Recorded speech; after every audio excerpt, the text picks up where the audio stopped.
अक्सर लोग एक सवाल करते हुए दिख जाते हैं। अच्छे लोगों के साथ बुरा क्यों होता है? दूसरे शब्दों में कहे तो यह यही हुआ कि अच्छे लोग दुखी क्यों रहते हैं। हालांकि यह कहते हुए शब्दों में चिंता से अधिक दया भाव होते हैं। अच्छे लोगों के लिए दुखी रहना एक प्रकार से परिस्थिति मान ली जाती है, पर क्या यही सत्य है? क्या इसे मानकर कि अच्छे लोगों के साथ बुरा होता है तो क्या अच्छाई से किनारा कर लिया जाना चाहिए? सबसे पहले तो यह है कि अच्छे लोग किसे कहां जाना चाहिए। यह अच्छे लोगों की श्रेणी में कौन कौन आ सकते हैं? मानवीय धरातल पर आकर सोचे तो इस संसार में रहते हुए वास्तव में अच्छे और बुरे की कोई परिभाषा नहीं है। जो है वो परिस्थिति जन्य मानवीय व्यवहार है। इस मानवीय व्यवहार के लिए भी कई कारण जिम्मेदार होते हैं, जैसे तत्कालीन हालत, अपनी सोच, सक्रियता और सक्षमता आदि।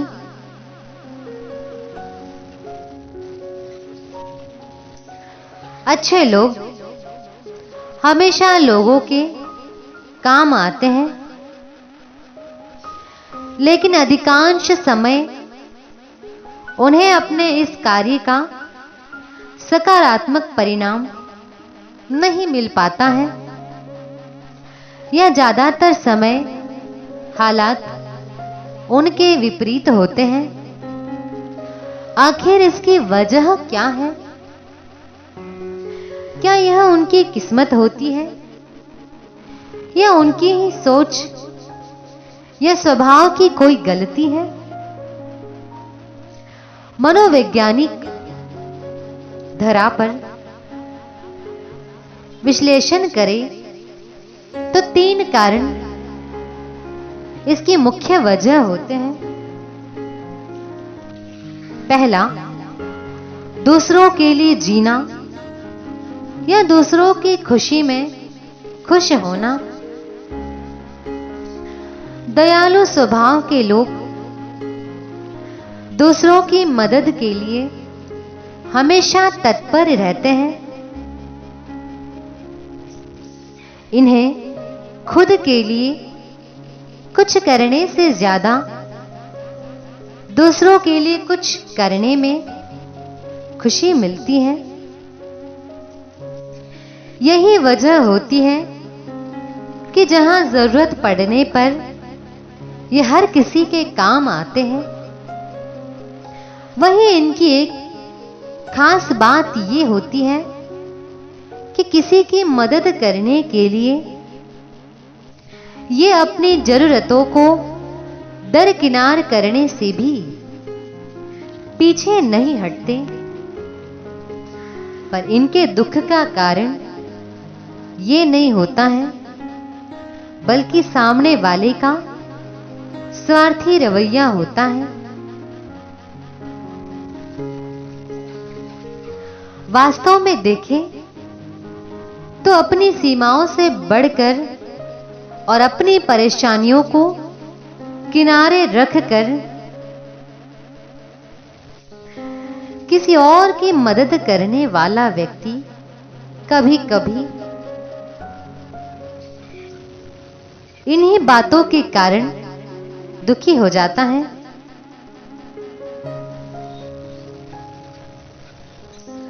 लोग भले ही इनके लिए कुछ ना करें,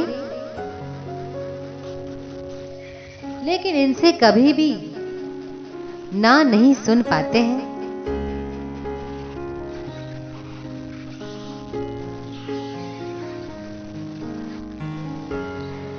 और नतीजा ये होता है कि कई बार व्यक्ति भला करने के चक्कर में स्वयं दुखों को आमंत्रित करता है।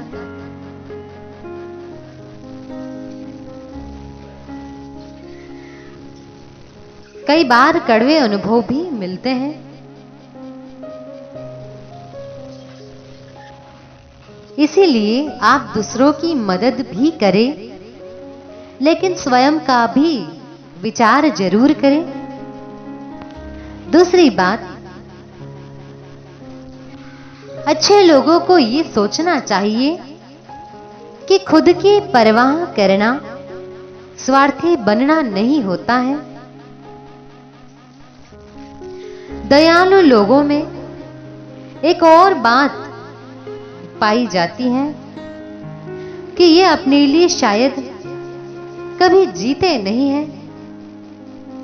इनकी प्राथमिकताओं में कभी परिवार, कभी रिश्तेदार, तो कभी दोस्त आ जाते हैं।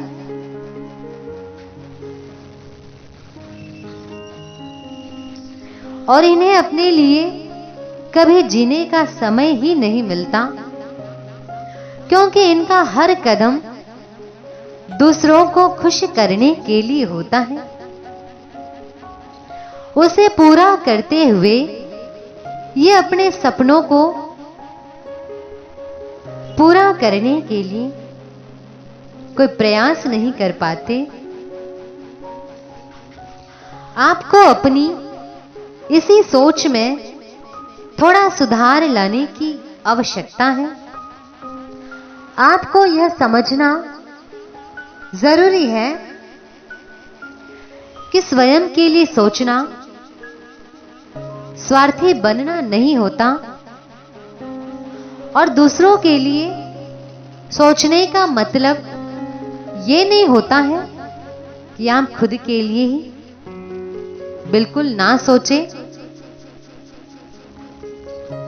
निस्वार्थ भाव से किसी की मदद करना अच्छी बात है, लेकिन निस्वार्थ होने का अर्थ खुद की जरूरतों को भूल जाना नहीं होता। आपको ये याद रखना चाहिए, आपको भी शरीर मिला है, मन मिला है। इसकी जरूरतों और खुशियों का ख्याल रखना हर व्यक्ति की व्यक्तिगत जिम्मेदारी होती है। हां, स्वार्थी होने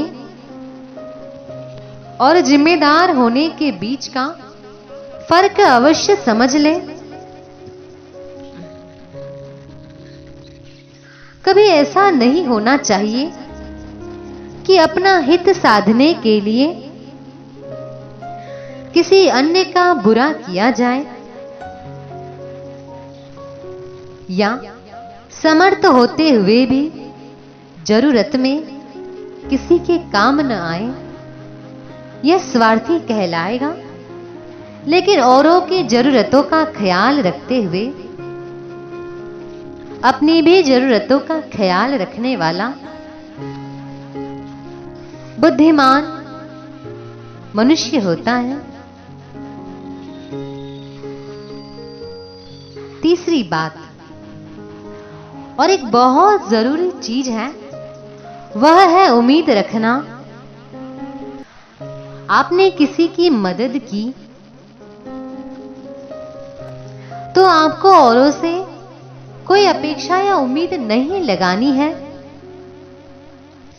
आपने किसी की मदद इसलिए नहीं की ताकि बदले में आपकी भी मदद करे, या वो आपको सम्मान दे, या आपके बारे में सोचे।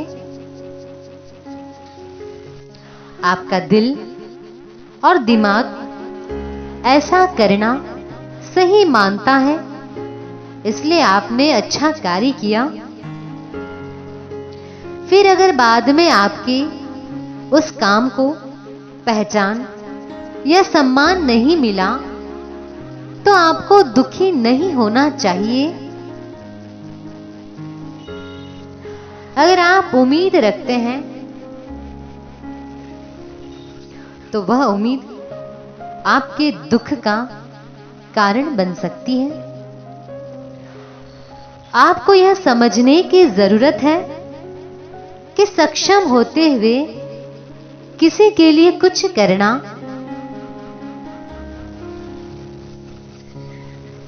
आपका अपना नैतिक कर्तव्य है, और आपने इंसानी धर्म पूरा किया। संभव है भविष्य में आपको इसका पुरस्कार मिले, लेकिन इसके लिए आपको किसी अच्छे परिणामों की उम्मीद नहीं करनी चाहिए। गीता में कहा है, कर्म करो, फल की चिंता मत करो। यह वही राह है जो हर हाल में आपको दुखी नहीं होने देगी। ओम शांति।